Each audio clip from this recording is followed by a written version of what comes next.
علی سر بخوره دوباره توسون اومد. پمپ بزن دوباره تون پمپ همش زدم. پمپ قطع که آزاد بمونه سوخت سرشو بخوره گرمه. بابا کولر کی میدی؟ تون یا کن؟ تون. فقط پمپ کن. دفعه قبلی که زدی رو تون تایم کن. امسال کولر به هیچ کی نمیدم. دینام منو ببخش ولی تمام تلاشمو میکنم نذارم امسال یکی روشنت کنم. بابا تاش گرفتیم کولر چه درست میشه؟ بچه خود تو یه دکتری بیا برو ببین مریضی از درد و دوا به خاطر چی؟ باد کولر.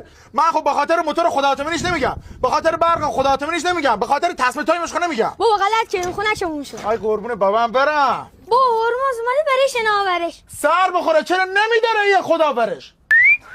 مشهد خجالت نمیکشی پمپ کولر ما رو انداختی رو کولرت؟ آقا ما متهم شما شاکی رضایت کیه با بگیریم؟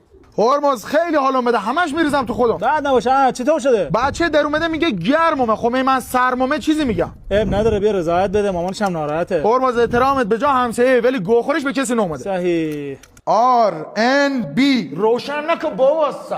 همساده جونم آی بردبار. شورت ما رو برده رو بور شما. شورت دای بردبار کی باد برد؟ صبحی. خب مشخصات چه بده هفته یا پاچه دا؟ باد آوردش بالا باد. لامبادا؟ نه عمو. خب مشخصات دقیق بده. آبی. همین کولر آبیه که صبح تا دنبال شناور میگرده. مگه گازی بود راحت تو خونه میشستی؟ عمو شورت میگم. خب نه این سورت میه برو با امید خدا. بچه چه جنس آشغالیه 16 سال پیش عوضش کردم دوباره خراب شده. بابا فکر کنم بور بلنگشه. بره چه بلنگی بچه بیا برو با. بابا داری چیکار میکنی؟ بچه تا چربش نکنی روون نمیشه. چقدر سوال میکنی تو؟